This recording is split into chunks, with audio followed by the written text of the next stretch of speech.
is the second son of Henry VII and Elizabeth York. He ascended the throne after his father's death in 1509. Henry became king because his older brother Arthur died in 1502.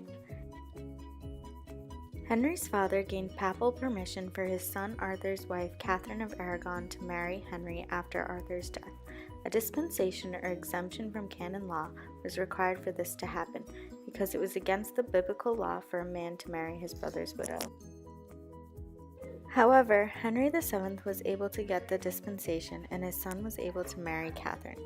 Catherine and Henry conceived many children together, but only one of them survived, a daughter named Mary. He was concerned that the people of England would not accept a female heir to the throne. He believed that in order to keep the kingdom safe, he needed to have a son. Catherine had not given birth in 7 years and turned 40.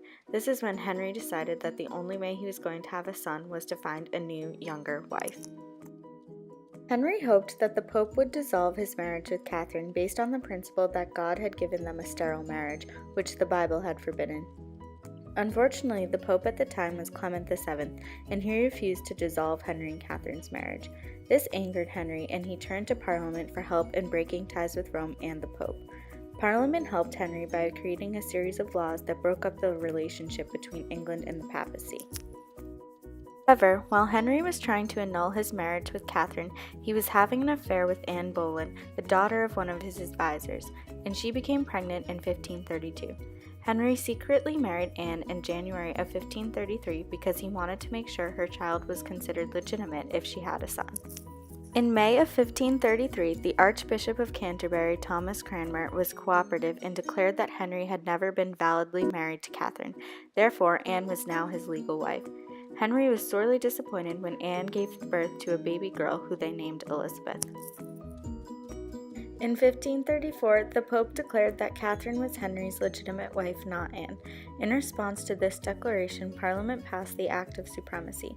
The Act of Supremacy broke all ties with the papacy and recognized the King of England as the head of the Church in England. Many prominent people in England refused to swear allegiance to the new church. A notable person was Thomas More, who was the former chancellor. Because More refused to swear allegiance, he was executed along with a few others. Despite England breaking away from the papacy, many of the citizens still considered themselves to be Catholic. A rebellion occurred in the north of England that was named the Pilgrimage of Grace. It occurred in 1536, when Henry began to suppress England's monasteries and take away their properties. The rebellion was not only motivated by religion, it was also in response to Henry's disruption of people's lives and estates. Parliaments met in 1536, 1537, 1538, 1539, and 1543 in order to draw up laws and regulations for the new church. The new church became known as the Anglican Church. The king was the head of the Anglican Church, and it was ruled by bishops whom the king chose. The church was staffed by celibate clergy who celebrated the 7 sacraments and participated in medieval liturgical practices. Anne had yet to give Henry an heir to the throne, and when her second pregnancy was a miscarriage, Henry accused her of adultery and beheaded her. Henry then married a third wife, Jane Seymour.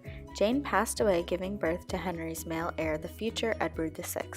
Henry married another woman named Anne of Cleves in order to form an alliance between England and Germany's Lutheran princes. Unfortunately, Henry did not like Anne and found her so unattractive that he annulled their marriage. In 1540, Henry married Catherine Howard, who was the niece of the Duke of Norfolk. Catherine was a promiscuous woman with young men, and this prompted Henry to have her executed in 1542. Henry married his sixth wife, Catherine Parr, a few months later after executing Catherine Howard. Catherine took care of Henry's children by giving them an education, and she also made domestic efforts in the kingdom. King Henry died in January 1547, and his 9-year-old son Edward VI became king.